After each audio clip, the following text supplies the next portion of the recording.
The map room reeked of stale coffee and failure. Colonel Benjamin Hargrove stood before a blood-red tactical display, his knuckles white against the table edge. Guadalcanal had been hell. Tarawa had been worse. But this island, this godforsaken rock in the middle of the Pacific, was something else entirely.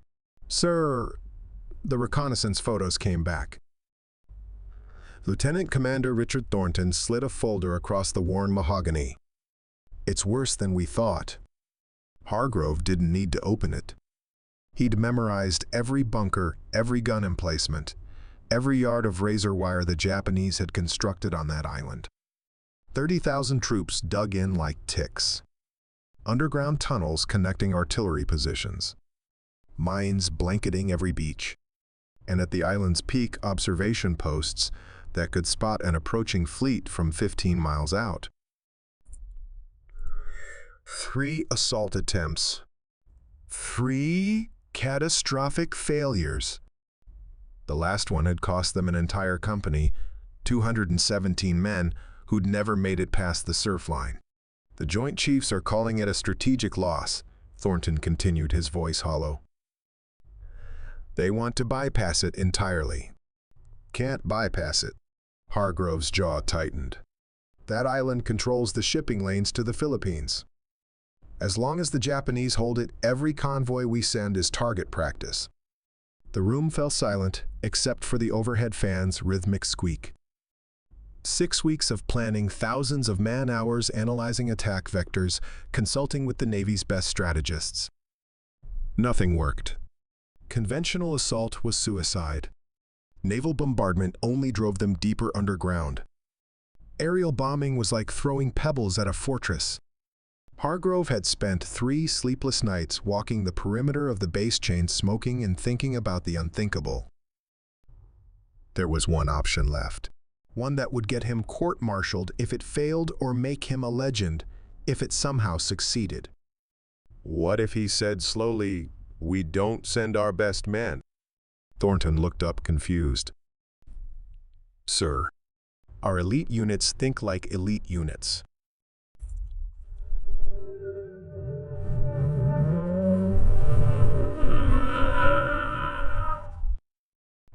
Hargrove pulled out a cigarette, tapping it against the pack.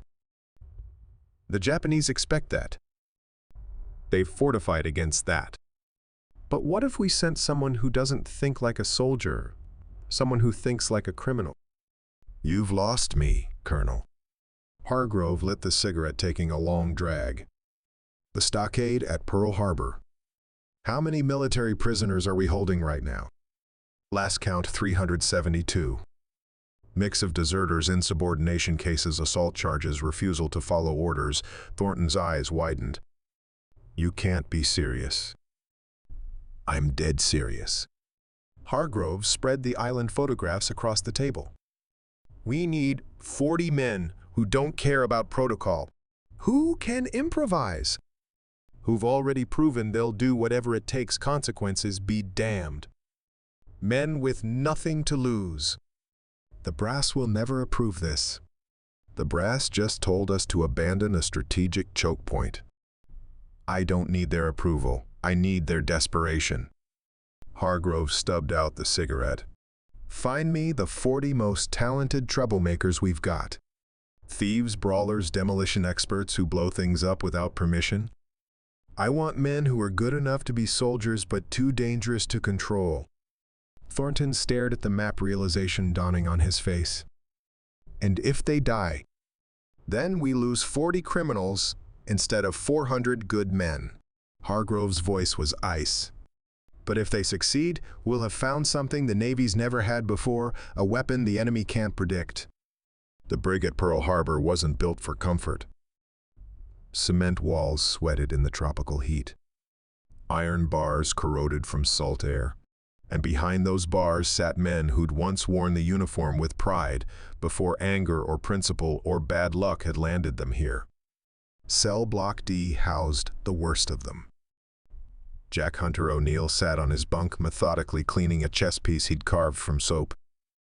6 months in the stockade for striking a commanding officer, Lieutenant Hammond, who'd ordered his sniper team to fire on a building full of civilians in the Philippines. O'Neill had refused. Hammond had pulled rank. O'Neill had put him through a table. Worth it, he thought, even as the memory of Hammond's smug face still made his fists clench. 3 cells down, Frank Doyle was humming, while rewiring the cell block's electrical system using nothing but a stolen fork and copper wire. He'd been one of the Navy's top demolitions experts until he'd decided a supply depot was storing munitions unsafely. His solution: blow it up himself at 3 in the morning.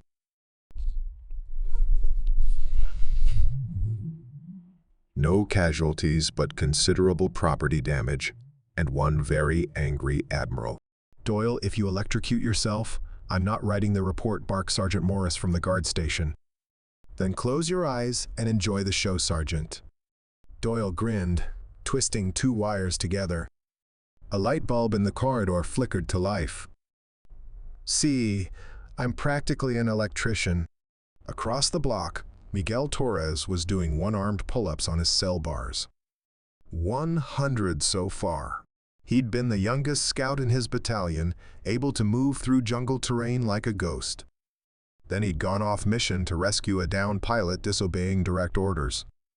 The pilot lived. Torres got court-martialed for abandoning his post.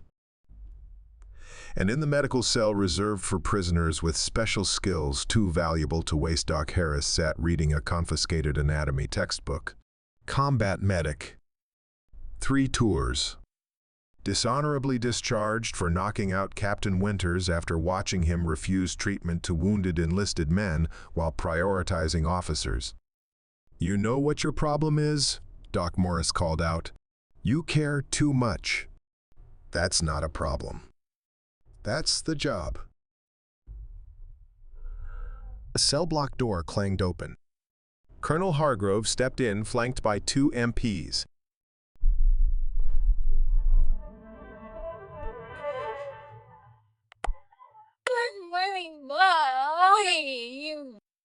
But Hargrove wasn't touring. He was hunting. "Attention," Morris shouted. The prisoners slowly, insolently stood. Hargrove walked the line, studying each man like he was selecting cattle. O'Neill met his gaze without flinching. Doyle gave a mock salute. Torres remained expressionless. Doc Harris just waited. "You're all criminals," Hargrove said flatly. "Violent, insubordinate, arrogant criminals who couldn't follow orders if your lives depended on it." "Thank you, sir," Doyle said cheerfully. "We try our best." "Shut up." Hargrove didn't raise his voice. He didn't need to. "You're also the most naturally talented soldiers I've ever seen waste their potential. Sniper who can hit a target at 1,200 yards. Demolitions expert who can calculate blast radius in his head. Scout who infiltrated enemy territory 7 times without detection. Medic who kept 19 men alive during a siege with nothing but a first aid kit and pure stubbornness." The prisoners exchanged glances. This wasn't a standard speech. "I'm offering you a choice," Hargrove continued. "Option 1, rot in here until the war ends. With your sentences, that means 15 to 20 years staring at these walls. Option 2, volunteer for a mission. High risk. Probably fatal. But if you survive, your records are expunged. Full pardons. You'll leave this place as if you'd never been convicted." "What's the catch?" Neil asked.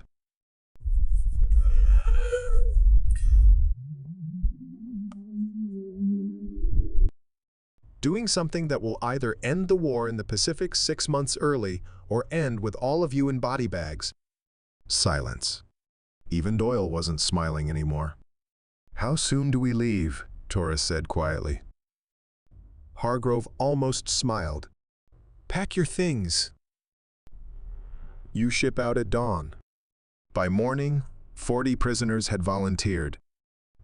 Not because they believed in redemption, not because they craved glory, but because 20 years in a cage was a death sentence of its own, and at least this way they'd die doing what they did best: fighting. The island of Coronado appeared through the morning mist like a mirage. But this wasn't paradise. It was a crucible designed to break men. The 40 prisoners stepped off the transport onto a beach where Navy instructors waited with expressions of pure contempt. These weren't regular drill sergeants. These were experimentalists, men tasked with creating something the military had never attempted before. Commander Daniel Prescott stood at attention, his face weathered from decades at sea. Welcome to the Underwater Demolition Team's training program, UDT. Most of you won't make it through the first week. Those who do will become something new. Something the enemy has never faced. O'Neill surveyed the obstacle course stretching along the beach. It looked impossible. That meant it was probably just the warm-up. "You're not soldiers anymore," Prescott continued. "Soldiers fight in daylight, with support, with backup plans. You'll fight in darkness. Alone. Behind enemy lines. In water so cold it stops your heart. Your job is to destroy what cannot be destroyed. To infiltrate what cannot be penetrated. To survive what cannot be survived." "Sounds easy," Doyle muttered. Harris elbowed him silent. The first test began immediately. 10-mile swim in full gear. At night. In water churning with rip currents. Men who'd never feared anything suddenly understood terror. The ocean was a living thing, pulling them under, spinning them sideways, filling their lungs with salt and darkness. 3 men quit in the first hour. 5 more by dawn. O'Neill kept swimming. His arms screamed. His legs cramped.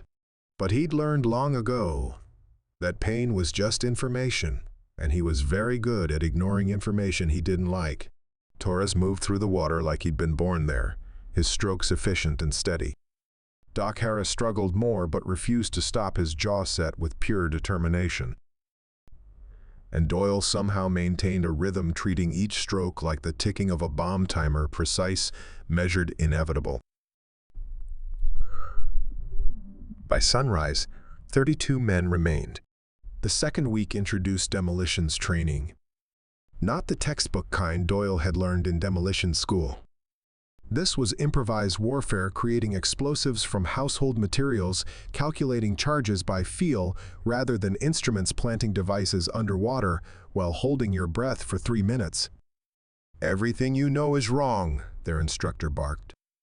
"You won't have time to measure. You won't have proper equipment. You'll have 30 seconds to decide how much C4 will collapse a bunker versus blow you to pieces.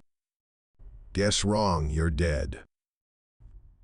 Guess right, you're a ghost."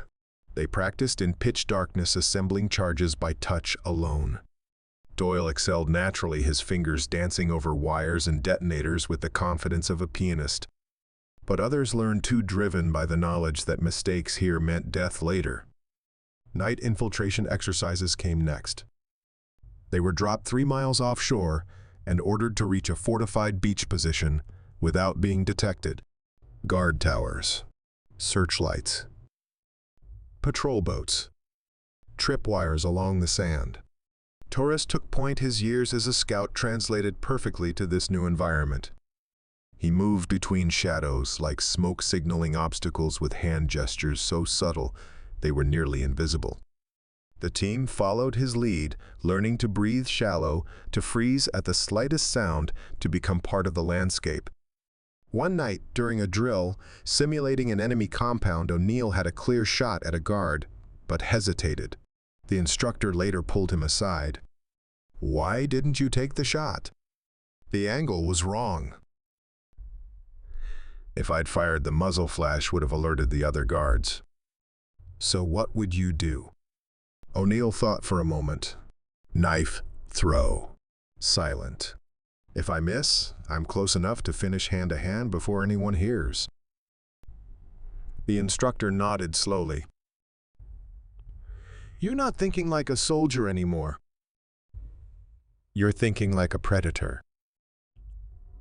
Good. By week 4, something unexpected happened.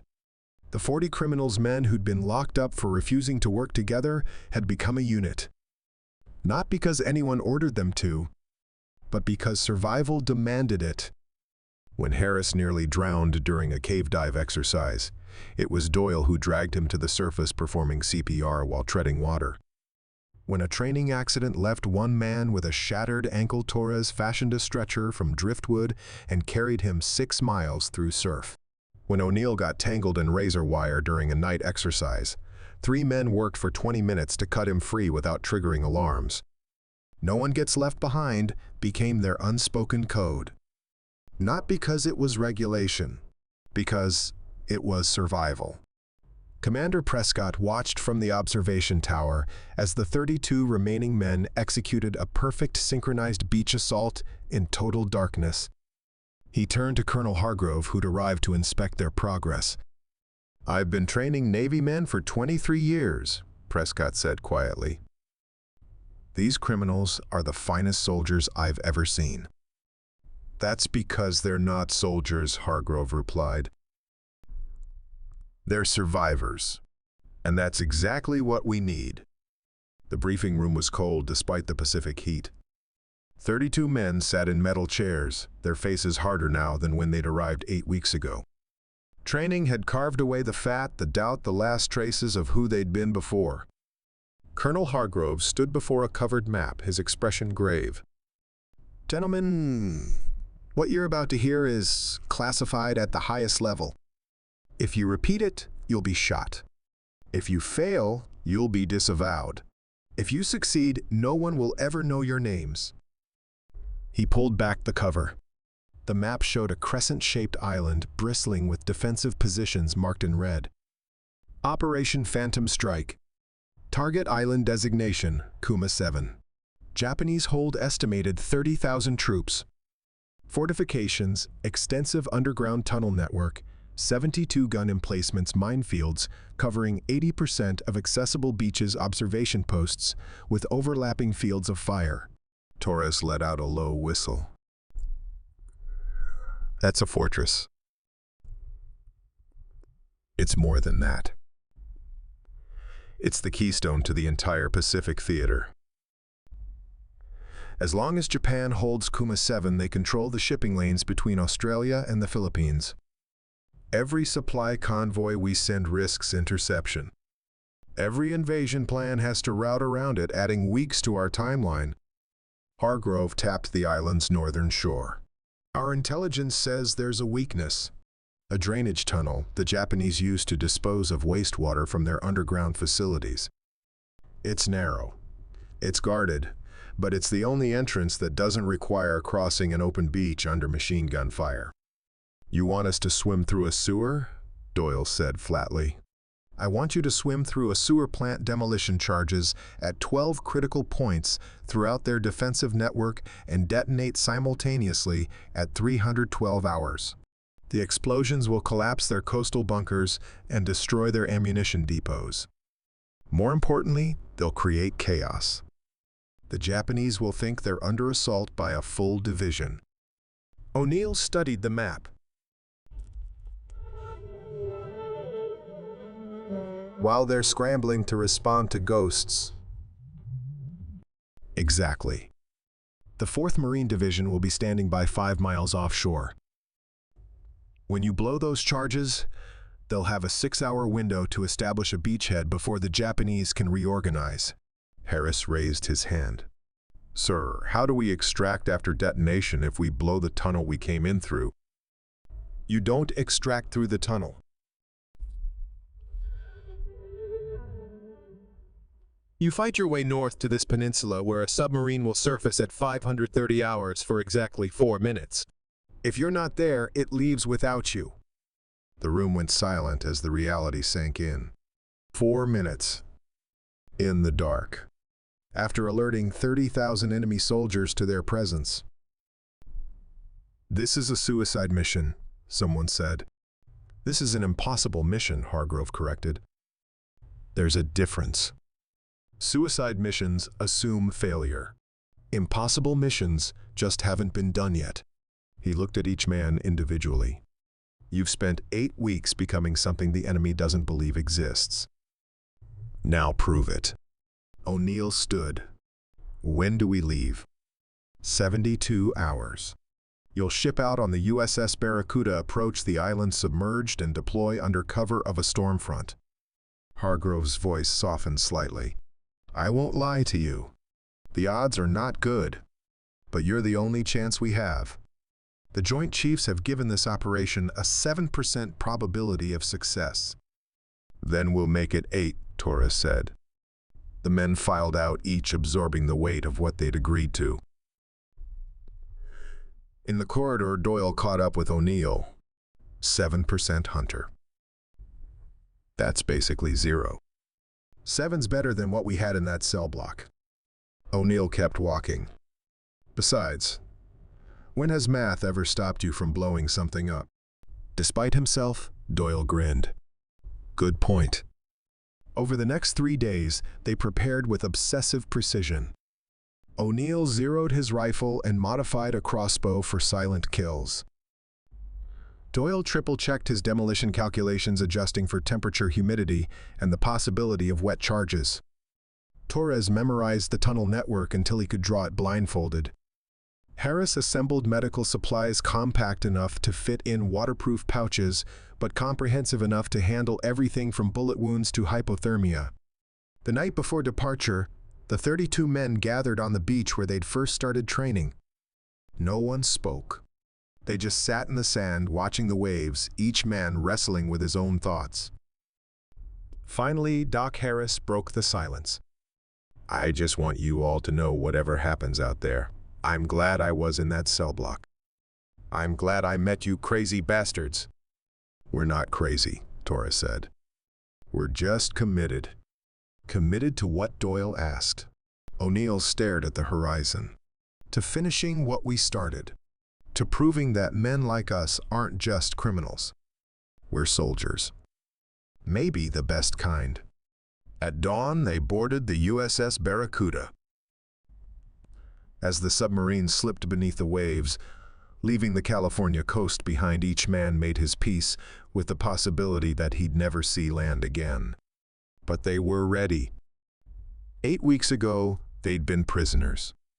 Now they were something else entirely. They were predators. And the hunt was about to begin. The USS Barracuda cut through the Pacific at periscope depth, a steel beast moving silent through hostile territory. Inside, 32 men lived in a space designed for half that number, breathing recycled air that tasted of diesel and sweat.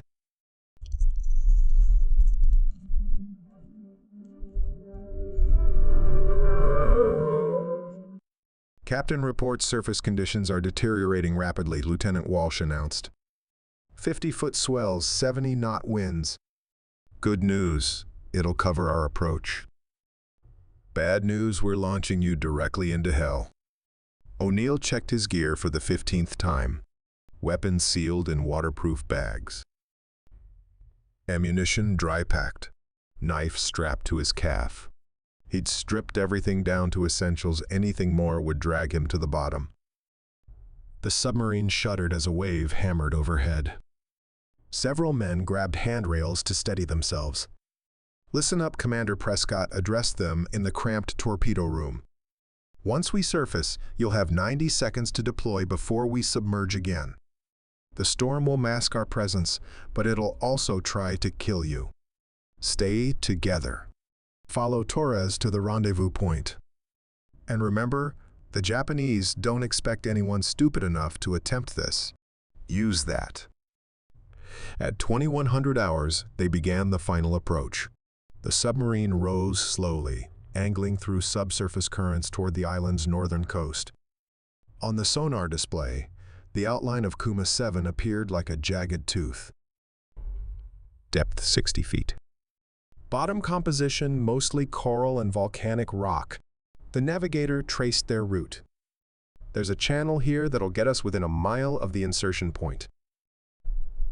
After that, you swim. Doyle pulled out a photograph, a crumpled picture of a woman and a young boy. His sister and nephew back in Michigan. He'd promised to make it home. That promise felt impossibly distant now. "Put it away," Harris said gently. "You'll see them again." "How do you know?" "Because I'm a doctor, and I say you're too stubborn to die." The submarine leveled off at 30 feet. Outside, the storm raged with biblical fury. Inside, 32 men dressed in black dive suits, strapped on rebreathers, and prepared to enter water cold enough to stop a man's heart. 2 minutes, the captain announced. They lined up in the torpedo room, each man checking the equipment of the man in front of him. O'Neill adjusted Torres's tank straps. Torres secured Doyle's demolition bag. Doyle double-checked Harris's medical kit. A chain of dependency of trust. 1 minute. The forward hatch unsealed with a hiss of pressure.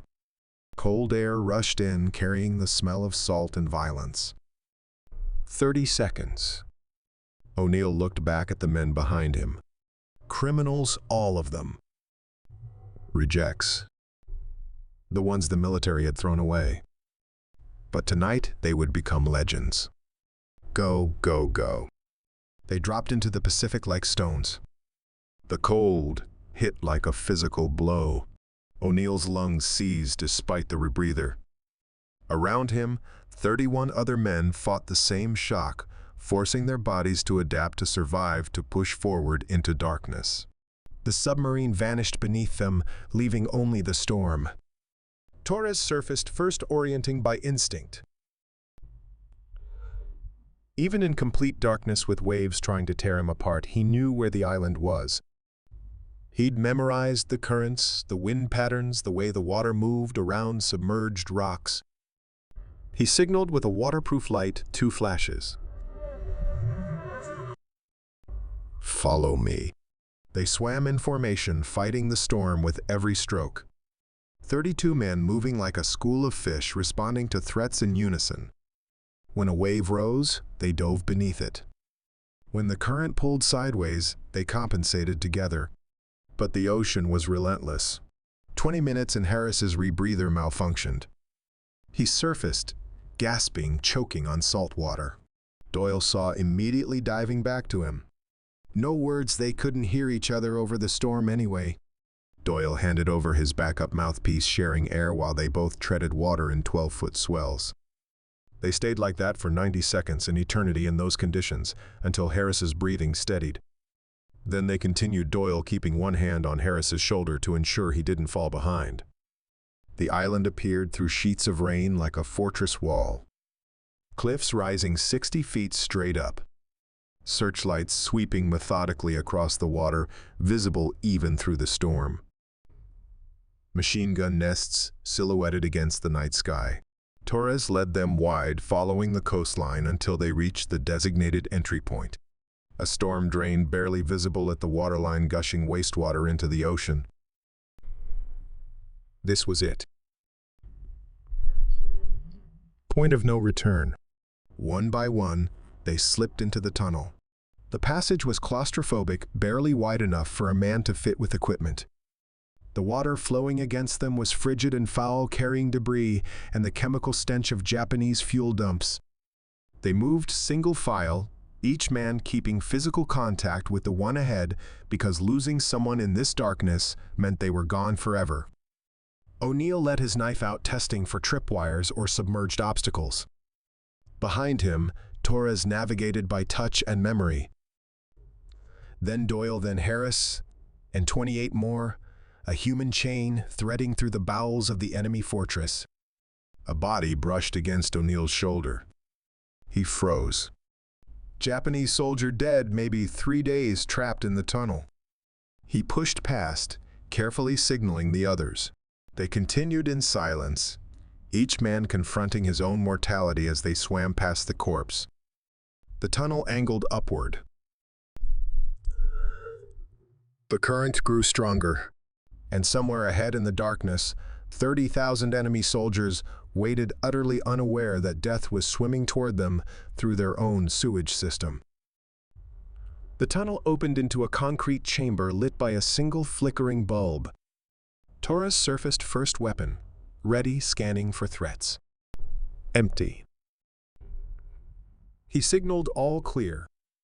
32 men emerged from the water like creatures from a nightmare, black suits, faces painted, eyes cold. They stripped off dive gear, securing it in the chamber for the return journey that might never come. O'Neill checked his watch. 47 hours. They had exactly 2 hours and 25 minutes to plant 12 demolition charges spread across 4 square miles of enemy territory. Torres pulled out a hand-drawn map already memorized but consulted anyway. Teams of 3. Doyle's team takes the ammunition depot on the eastern ridge. Carter's team hits the fuel storage. Patterson, you've got the coastal batteries. Harris, you're with me and O'Neill command bunker. That's the most heavily guarded position, someone whispered. That's why we're taking it. O'Neill chambered around in his modified crossbow. Everyone knows the drill. Plant charges, set timers, extract to the northern peninsula.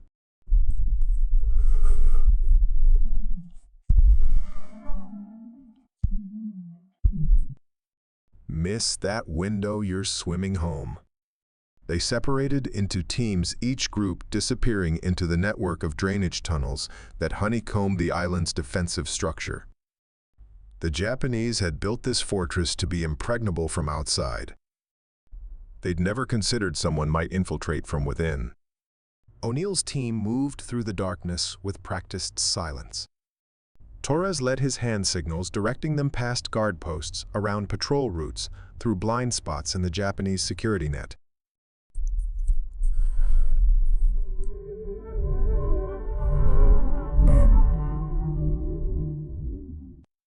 They emerged into a maintenance corridor. Voices echoed from somewhere nearby, Japanese soldiers, laughing, probably playing cards to pass the night watch. Torres held up 3 fingers, pointed right, then touched his knife. 3 guards, close quarters, must be silent. O'Neill nodded. He knocked an arrow, a brutally sharp broadhead designed for silence over distance. Torres would take the second target. Harris, despite being a medic, had proven capable with the Garrett during training. They rounded the corner. 3 guards, exactly where Torres predicted, sitting around a makeshift table. One stood to stretch. O'Neill's arrow took him through the throat before he could make a sound. Torres's knife found the second guard's heart. Harris moved on the third, the Garrett tight and efficient. 3 bodies lowered gently to the floor. 3 lives ended without a sound loud enough to carry through the concrete walls. They continued deeper into the complex. The command bunker was a fortress within a fortress, reinforced concrete walls, steel doors, multiple layers of security. But Torres had studied the blueprints until he could navigate them in his sleep. There was always a weakness, always a way in. Ventilation shaft, Torres whispered, pointing to a grate high on the wall. Should connect to the main bunker system. Should, Harris asked. Architecture is an art, not a science. They climbed. The shaft was cramped, the metal hot from tropical heat trapped in the island's infrastructure. O'Neill led now, his smaller frame better suited to the tight space. Behind him, Torres and Harris followed, moving with agonizing slowness to avoid noise. Voices below. O'Neill peered through a grate and saw the command center, a large room filled with maps, radio equipment, and at least 20 officers and soldiers. This was the nerve center of the entire island's defense. Destroying it would blind the Japanese for critical hours. But how to plant charges with 20 men standing guard? Torres tapped O'Neill's shoulder, pointed to a secondary shaft branching off. They followed it, emerging in a storage room adjacent to the command center. Perfect. They could plant charges on the structural supports, collapse the entire section into rubble. Doyle had trained them well. O'Neill assembled the charge with practiced efficiency. C4 molded against support beams, detonators wired to a timer backup trigger in case the primary failed. He set the timer 312 hours. Synchronized with 11 other charges about to be placed throughout the fortress. Done, he whispered. Let's move. They were halfway back through the ventilation shaft when Harris's boot slipped. The metal grate beneath them clanged just once, just a small noise. But in the silence of the corridor below... "What was that, Japanese voice called out. Flashlight beams swept the corridor. Footsteps approached directly beneath their position. O'Neill froze, barely breathing. Torres's hand found his knife. Harris remained absolutely still, knowing that any movement now would give them away. The guard stopped directly below them. His flashlight beam played across the ventilation grate. Through the metal slots, O'Neill could see the top of the man's helmet, the muzzle of his rifle. One shout, and the entire island would know they were here. Mission failed. Men dead. The guard tilted his head, listening. O'Neill's finger moved to his crossbow trigger.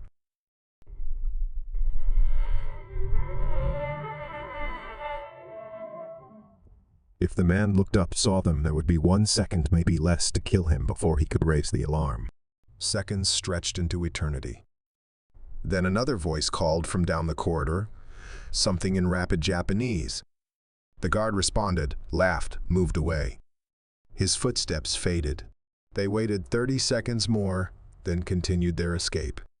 But the tension had ratcheted up. Every shadow now potentially held death. Every sound could betray them.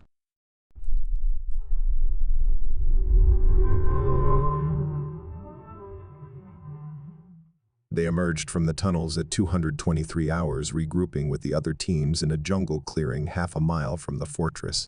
Roll call: 32 men deployed. 31 present. Patterson was missing. Anyone have eyes on Patterson's team? O'Neill demanded in a harsh whisper. We got separated near the fuel depot, one of his teammates said. Japanese patrol came through. Patterson drew them off so we could plant the charge. He said he'd catch up. O'Neill's jaw tightened.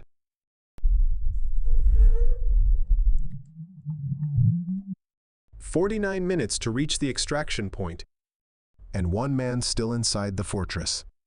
Patterson crouched in a storm drain, his back against cold concrete, rifle raised as footsteps passed overhead. 3 guards sweeping the area.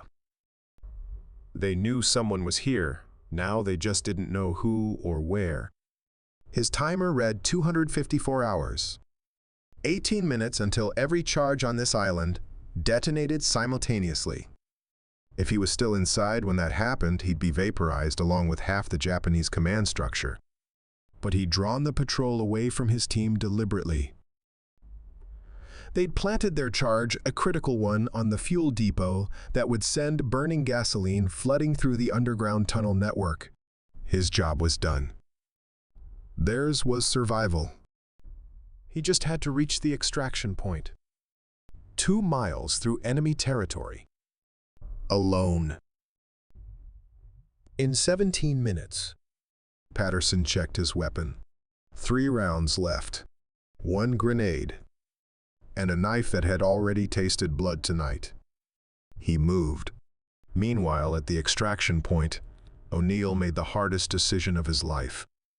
We wait 5 more minutes, he told Torres. Then we move. Hunter, 5 minutes. That's all we can give him.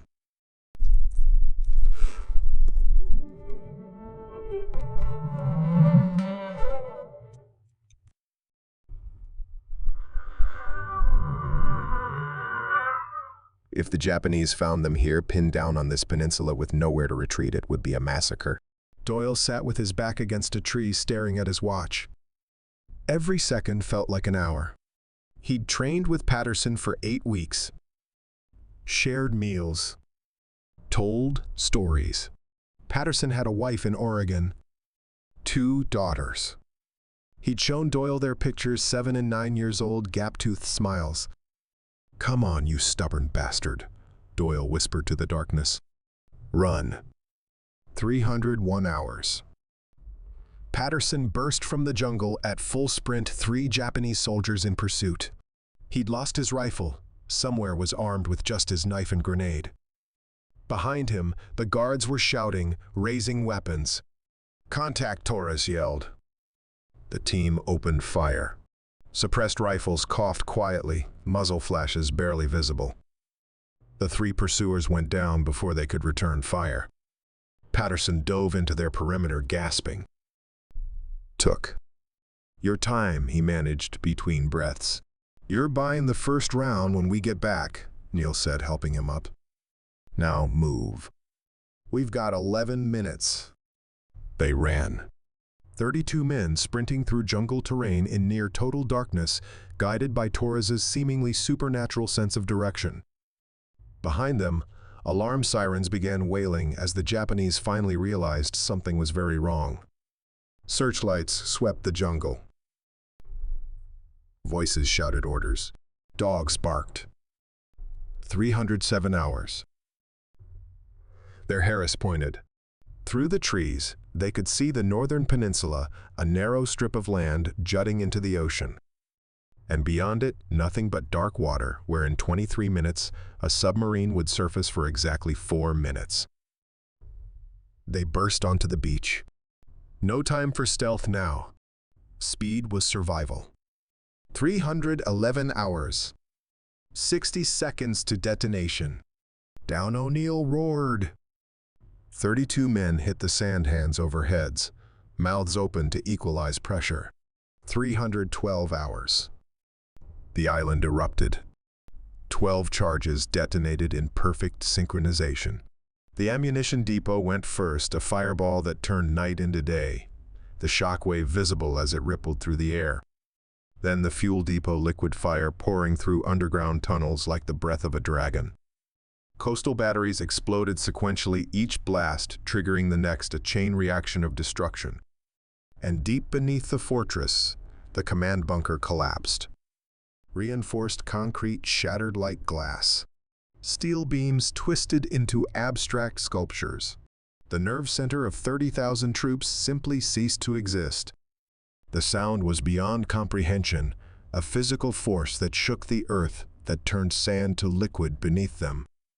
O'Neill felt his teeth rattle, his vision blur, his ears pop from pressure. The explosions continued for nearly 2 minutes. Secondary detonations as other munitions caught fire. Gas lines rupturing. Underground chambers collapsing into each other. When silence finally returned, it was broken only by the roar of flames consuming the island's infrastructure. O'Neill raised his head. The fortress, the impregnable fortress that had withstood 3 invasion attempts, was burning. Smoke towered miles into the sky. Entire sections of cliff face had collapsed. The carefully constructed Japanese defense network was now rubble and fire. "Holy hell," Doyle breathed. "We actually did it." But celebration was premature.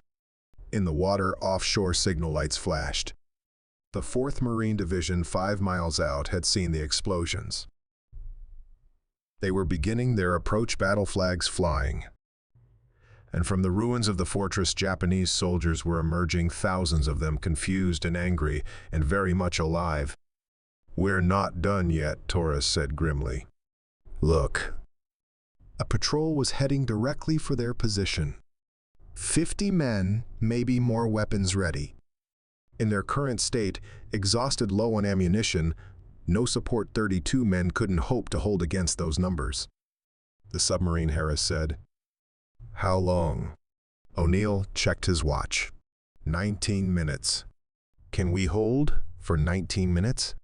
O'Neill looked at the approaching soldiers, then at his team.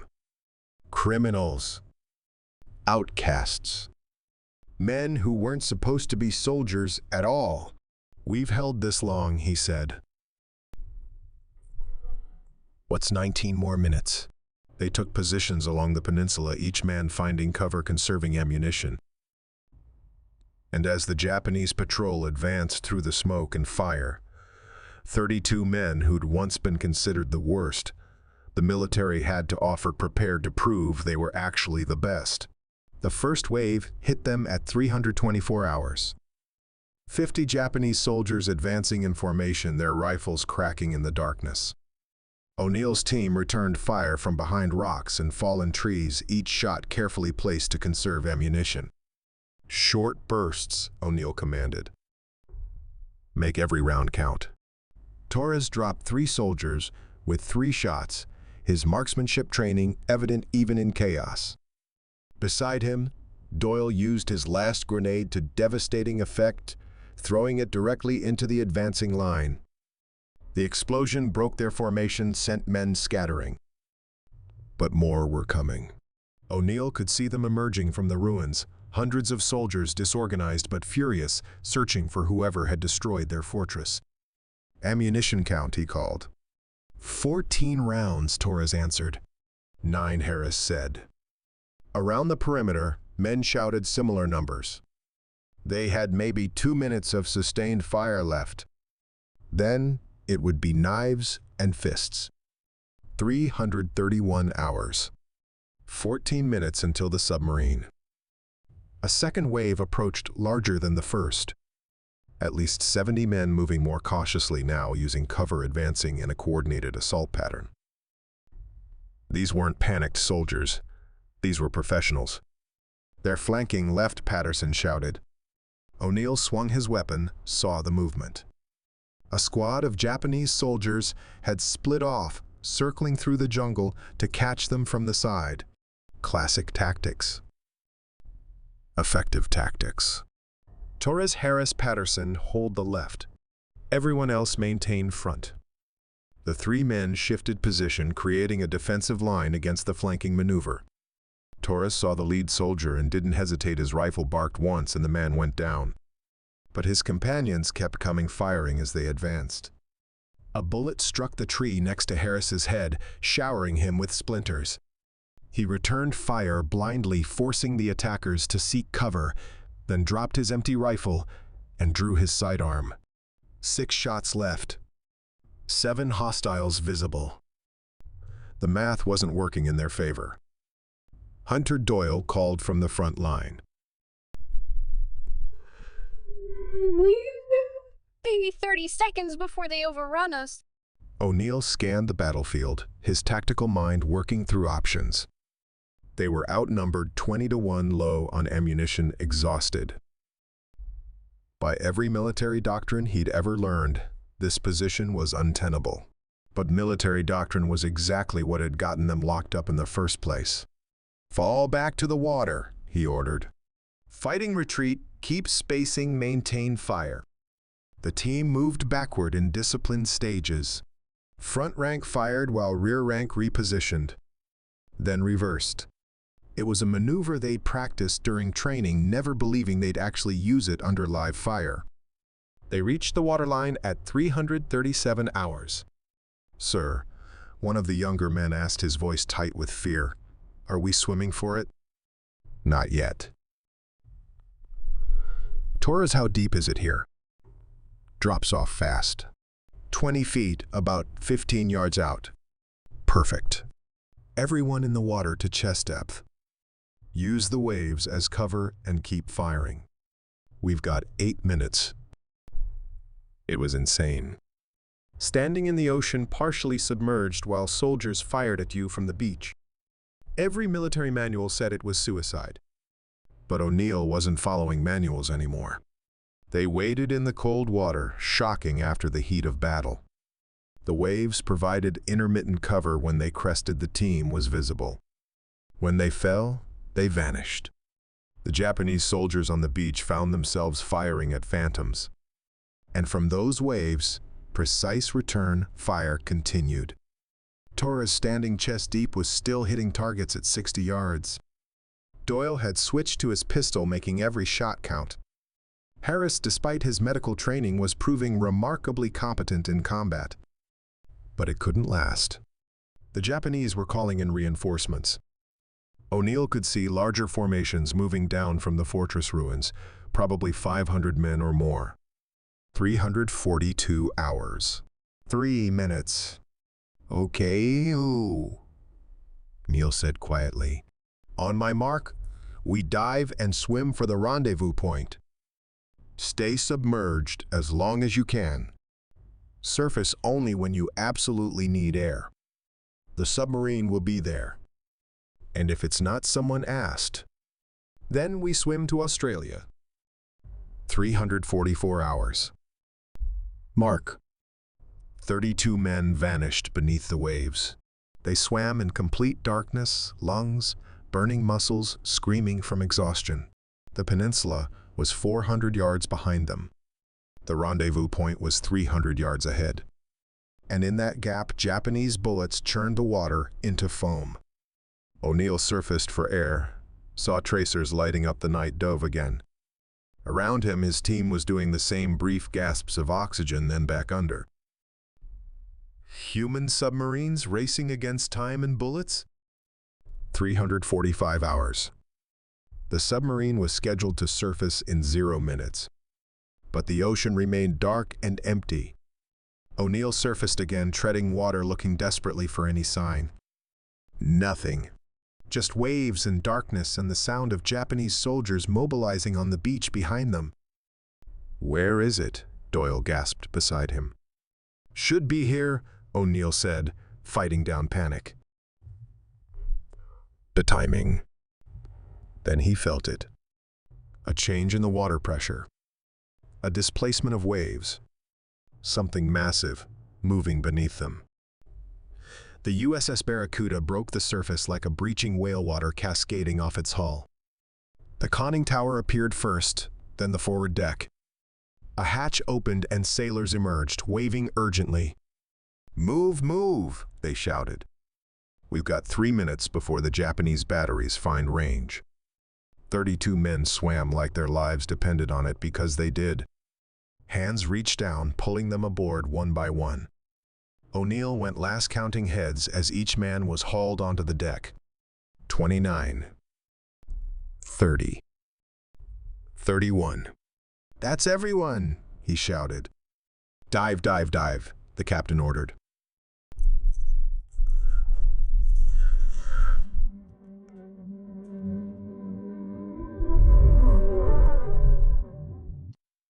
Water pressure crushed in around them, then equalized as they descended to safe depth. Inside, 32 men lay on the deck, gasping, dripping, bleeding from minor wounds, but alive. Doc Harris began circulating, immediately checking injuries. A bullet graze on Torres's shoulder. Shrapnel embedded in Doyle's leg. Patterson had 2 cracked ribs from his sprint through the jungle. But everyone was breathing. O'Neill pulled himself upright, looked at the assembled criminals around him, men who'd been sentenced to rot in prison, but had instead just changed the course of the war. "You crazy bastards," he said quietly. "We actually pulled it off." Outside, through the submarine's hull, they could hear distant explosions. The 4th Marine Division had reached the island.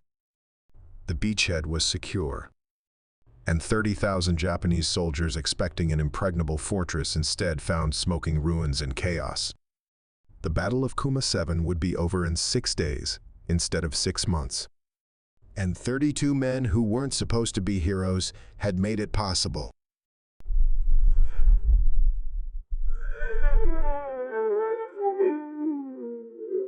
USS Barracuda surfaced 3 days later at Pearl Harbor, to a scene none of them expected. There were no brass bands, no ceremonies. Just Colonel Hargrove, waiting on the dock with 32 manila folders. As they disembarked, limping, bandaged, exhausted, he handed each man a folder. Inside, documents. Discharge papers. Full pardon. All records of court-martial expunged.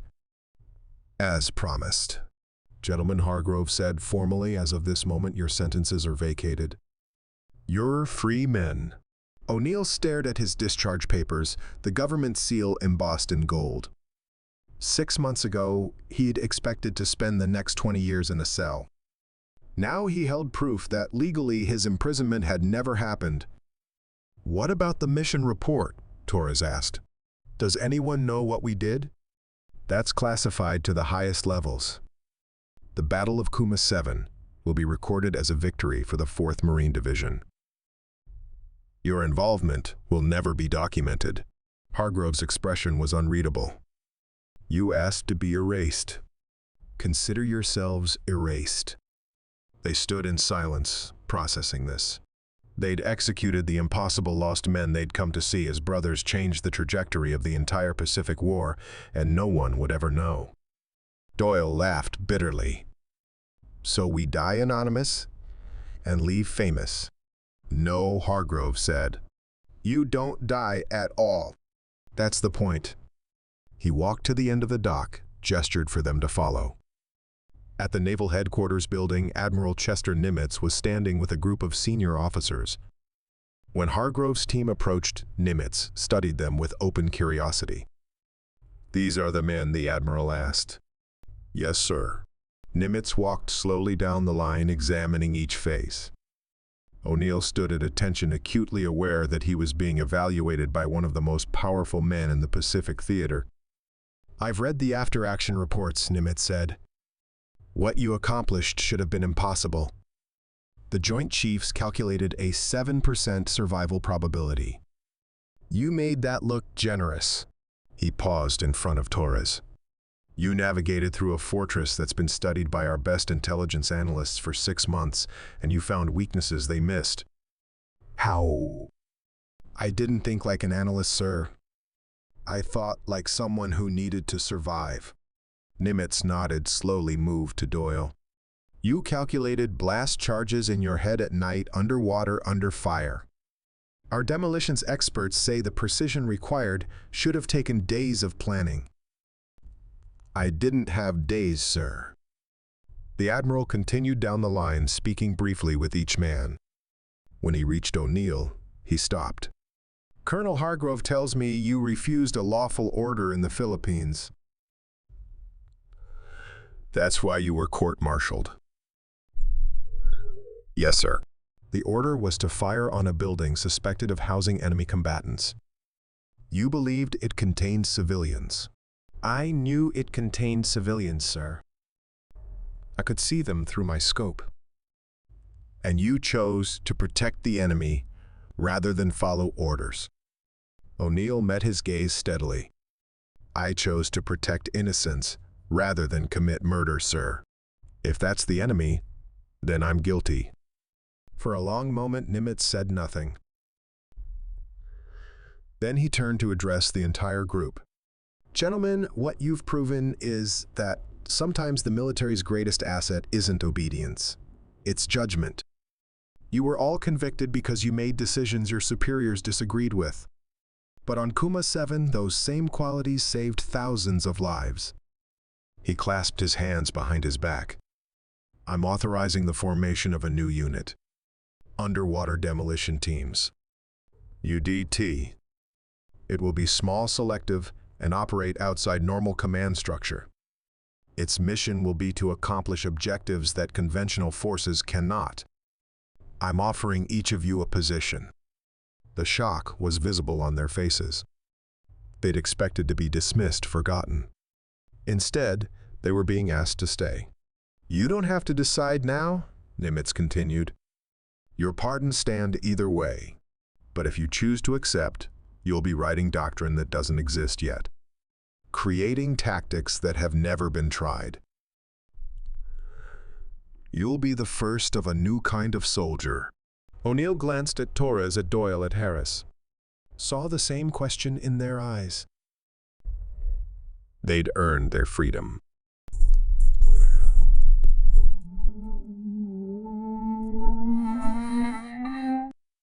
But they'd also found something on that island, something none of them had expected.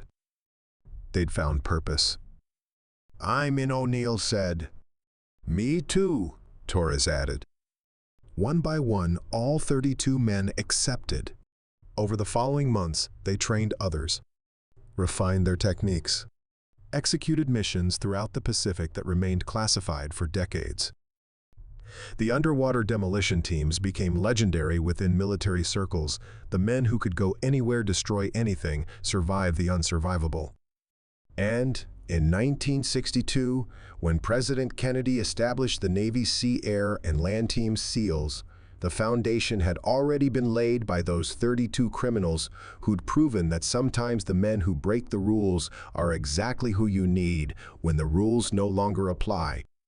20 years later, Jack O'Neill stood on a beach in Coronado watching a new generation of recruits struggle through the same training that had nearly killed him in 1943. He was older now, his hair gray, his body marked by scars from a dozen operations that officially never happened. But he still moved with the dangerous grace of a predator, and when he spoke, young sailors listened.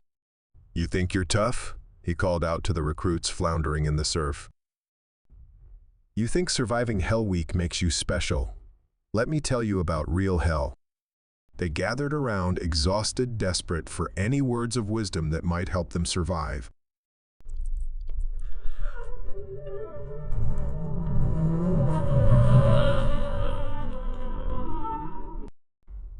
We weren't SEALs. That name didn't exist yet. We were just men who'd screwed up so badly the military wanted us gone. But we learned something they couldn't teach in any school. He picked up a handful of sand, let it run through his fingers. We learned that courage isn't about following orders. It's about making the right choice, when the wrong choice is easier.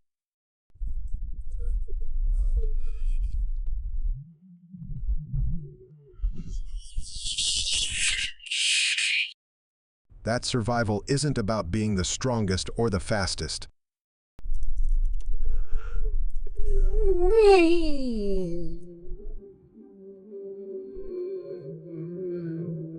Miguel Torres walked up beside him now, a senior instructor with the UDT program.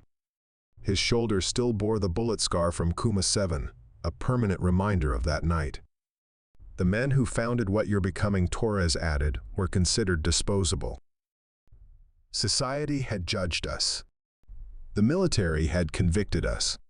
We were supposed to die on some forgotten island and save the government the embarrassment of dealing with us.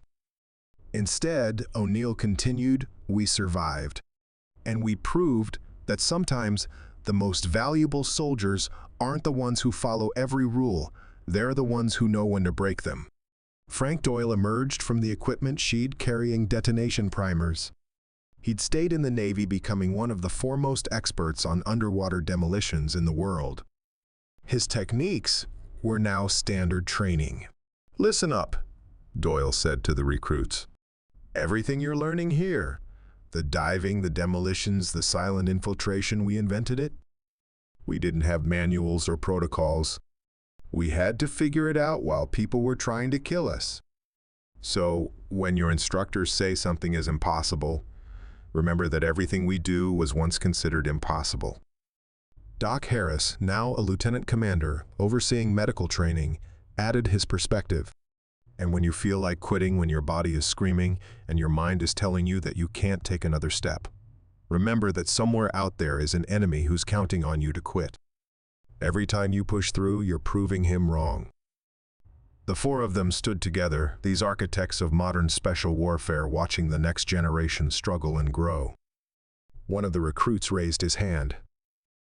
"Sir, did you ever regret it going on that mission?" O'Neill thought for a long moment. "I regret the men we lost. I regret that most people will never know their names. But do I regret proving that criminals could become heroes?" He shook his head. "Not for a second." In 1962, when the Navy SEALs were officially established, the founding principles came directly from lessons learned on Kuma 7. Small unit tactics, underwater infiltration, the ability to operate independently behind enemy lines, the emphasis on intelligence over brute force, and most importantly, the understanding that true warriors aren't created by following rules, they're forged by knowing when to break them. Today, at the Naval Special Warfare Center in Coronado, there's a small memorial. Most people walk past without noticing it. But those who stop to read the inscription discover a tribute to 40 men whose names are not recorded, whose mission remains classified, whose achievement changed the course of history. The plaque reads simply, "In memory of the first, the 40 who could not be tamed, who would not surrender, who proved that the most dangerous weapon is not obedience, but conviction. Their blood and courage in dark water became the foundation upon which legends are built. Beneath that, a quote attributed to Admiral Nimitz. They asked us to send soldiers. We sent something better. We sent survivors. Jack O'Neill visits that memorial sometimes when the base is quiet and the sun is setting over the Pacific. He stands alone, remembering faces, names, moments of terror and triumph. Remembering a night when 32 criminals became something more. The tide comes in. The tide goes out.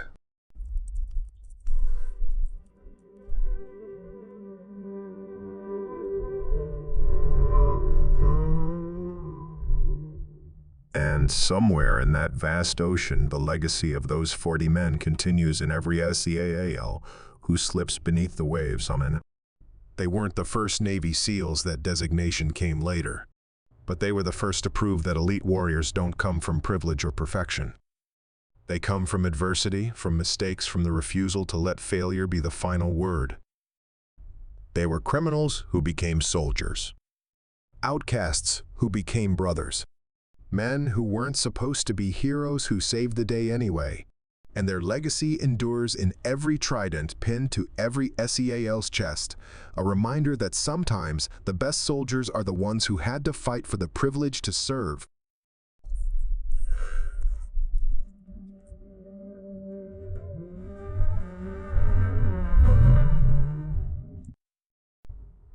He's old now, his war long over. But the war created something that will never end, proof that courage, honor, and sacrifice aren't determined by your past. They're forged by the choices you make when everything is on the line. 40 criminals went into hell. 32 legends came back. And from their blood and courage in dark water, the Navy SEALs were born.